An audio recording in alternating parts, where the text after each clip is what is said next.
LaVar Ball is at it again. He's not understanding the situation. It's more so just trying to put his son ahead of one of the, if not greatest players we've ever seen grace the hardwood. And that is, of course, LeBron James and Lonzo Ball. Power 106 in LA asked him, whose team is it? Here was his response.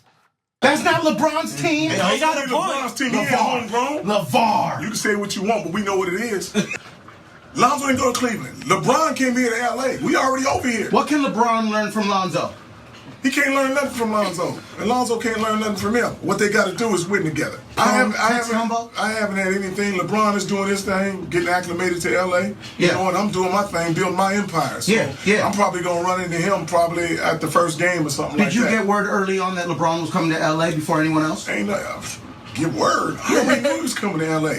I know. You called it. Yeah. LA Bron. I know it makes sense, but don't act like it's a big deal. If you're gonna make a business move, I mean. After basketball, where you gonna set up a little shop in Cleveland? Right. All humorous, wrong, as we certainly do now. LeBron's team, yes, 1 million%. What LaVar should do is actually, I understand he's trying to sell his brand. I hope behind the scenes he was just like, I'm gonna continue to talk trash, but we all know you're gonna help my boy out a lot. That's what I hope. He's excited. You're very hopeful. He's excited about this. There's just no way. This guy knows exactly what he is based himself on. He's a caricature. This is what he does.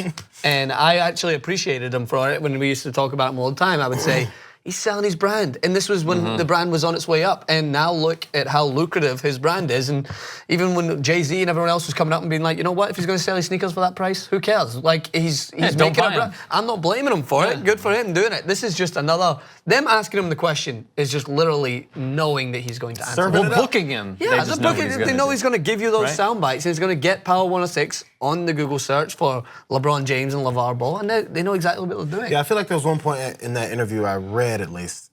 I'm gonna paraphrase. It's not exactly what he said, but he was like, you know, LeBron had his success in Cleveland, and Lonzo's been doing what he's been doing in LA. His success here. I said, what success has Lonzo had here? What happened? Did they just go to several straight or in his 1 year? Did they go to the championship? I don't remember that part. So like, no, there hasn't been any success here, and that's not necessarily Lonzo's fault. He's fresh in the league. Right. Give him a chance. Like, he hasn't done anything yet. I still think he will. Oh, I do Give too. him a chance. Same with Markelle Fultz. All it's doing is totally sabotage. It's every aspect of this, as we talked about, is selling this brand, is promoting his stuff, which is perfectly successful, but at what expense? It's to all three of your boys. It's always been Well, that way. let's go over that expense. LeBron James was also called out by LaVar Ball. I noticed you already said you one-on-one versus MJ, you all day, right? Me all one-on-one. One-on-one. Never versus lost. MJ. Okay, what about you on one-on-one with LeBron? One-on-one, he too weak. He too weak? Back in my heyday, can't nobody hold me. 270? Benching 500? Now all I gotta do is bag you in, I'll lift all of them up off their feet. Okay, so do we have any video of this, YouTube? Don't need no video, it's all up here. Exactly. That was the key question. Never lost. Never lost. That works 100% of the time, 60% of the time. That's literally what it is. A Yogi Berra-ism right there from Francis Maxwell. Do you know who Yogi Berra is? Of course I do. Who is it? The guy from Anchorman. That's exactly right. So I love it, and I actually think that he's perfected it. And I want to be that guy when I grow up. I want to be the guy at my nephew's party or whatever, and drunk, and just sitting there and saying, in my heyday, Ronaldo could not hold me one-on-one if I was to take him on. And they'd be like, what were you like? And I was like, oh, yeah, no, the hardest part is being able to respond effectively to everything someone will say. Yes. And challenging you in a funny way, and also just quick, as if it's just, I already knew you were gonna say that. Yeah. That's the hardest part about it. Anybody can bloviate about whatever, but then when someone says, oh, really? So how can we go see this? YouTube? And it's straight to, it's right here. You remember from SNL when they had the super fans? Yeah. From the Chicago Bears. Yeah. Craig probably remembers this. The super fans from the Chicago Bears, and they would be like, hey, who would win in a fight, Ditka or God? Trick question. Ditka is God. Like, that is LaVar Ball in a nutshell. Like, hey, who would win in a fight, LaVar or God? Trick question. LaVar is God. It works. That's his own mind state. Now, whether it's genuine and authentic or not, it doesn't matter. Because still, Marketable. we continue to discuss it over and over. Like, hey, who would win? 11 LaVar Balls of the Green Bay Packers. LaVar Balls win 132-9.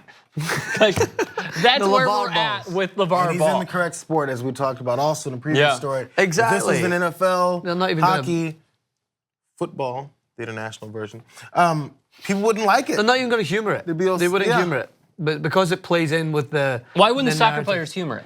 Just they probably, I mean, they joke and laugh about it, but there's a certain sincerity, I think, in seriousness about football at times that I like when it does poke its head, like that fun aspect to it. But I think a lot of the time, like, it's not like because we don't play players one-on-one. So Oh wait, there's one. You can't make that comparison. There's one player. You know who it is? Who's very much like this still to this day. in the history of.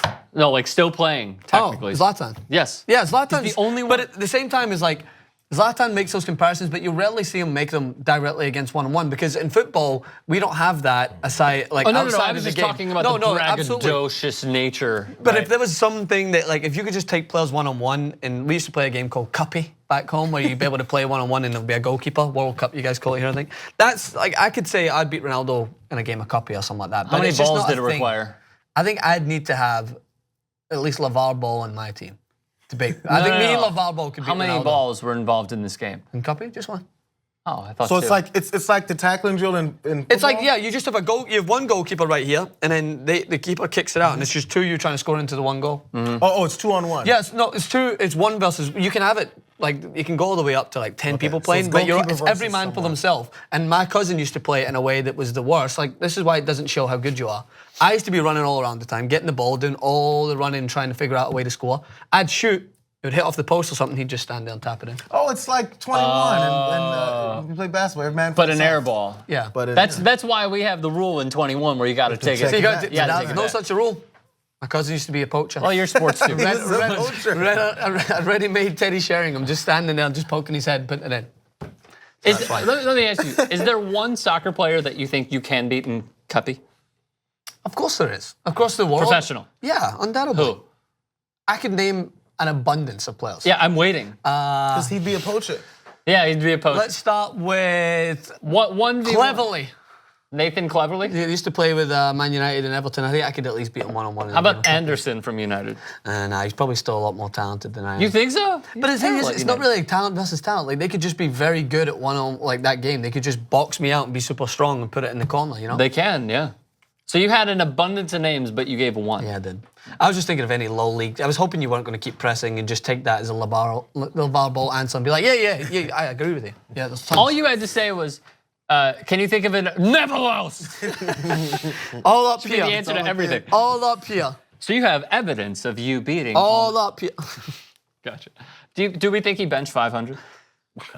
It was pretty. You see that photo of him back in the did. day? He was jacked. I did. That was the worst He photo was I've big. ever seen in my life. I haven't seen it. Don't look at it because it just gives him more of an ego every time someone Yes, looks at it. so true. He registers how many times people have watched He that. played for the Jets for like a day, or like a week, or So something. he didn't even play basketball? Or he did, but he went and He played played football basketball at instead. Washington State and averaged 2.2 points a game. That's factual. I'm not saying. And there's plenty Not of making up there's numbers. Plenty of, No, I'm laughing because that's just, with all that confidence, it's just Yeah, hilarious. no, the Jack thing has nothing to do with it. There's plenty of former basketball players that never made it that are in absolutely phenomenal shape. Yeah. That has nothing. Nothing to do with it. Look at Kevin Durant. He couldn't bench 145, I hear, in his first. He couldn't. That was the big thing, and that's why everyone was like, "Oh, well, Greg Oden, because he could bench 400 pounds." And now look at where we're at. It's interesting how weightlifting has taken over sports because Tiger Woods, he was like at the precipice of his career. He was huge. He's huge now, still. Yeah. You don't see him? He's still kind of big, No, but man, like not like when he was on the cover of Men's Fitness. No. But it was necessary. That's core work. It was That's part of the necessary, game, but then you know? the argument was it led to all of his back injuries Yeah, it could be. and his ACL injuries. But the same thing happened with Rory. With Rory, I was gonna say next. Rory started getting a lot bigger as well, and it's just kind of any sport. Like, it just depends on how you maneuver it. Like Andy Murray went through a stage in tennis where he got a lot bigger and stronger, but you're coming up against Djokovic, who's like a pole. He's so thin, but he's phenomenal and agile. So it just depends on how you use your body. I mean, there's soccer players that are. Ronaldo is in probably the best shape of any soccer Definitely. player ever, right? But he's Definitely. not huge and he's not skinny either. He's just perfect for his style, the way he plays. And I think that's what it all comes down to, is whether your body fits your style and the way that you play. Do you remember, either of you guys remember Steve Weatherford? Or anybody else in the control room remember Steve Weatherford? Jacked, right? Jacked. He was a punter. Oh my God. Best boot ever. Do you ever see Mika Richards? And he played for Aston Villa and Man City back in the day. Yeah, and he played for England in the Olympics. He's like a linebacker. Was he? Yeah, he is huge. Interesting. Massive. And yet it worked out for none of it. All right, just kidding. We have more to come. See you in a bit. You know what's my favorite song? You could ring my bell. So do it, why don't you? Ring the damn bell. And download the TYT app. Available on Android and iOS.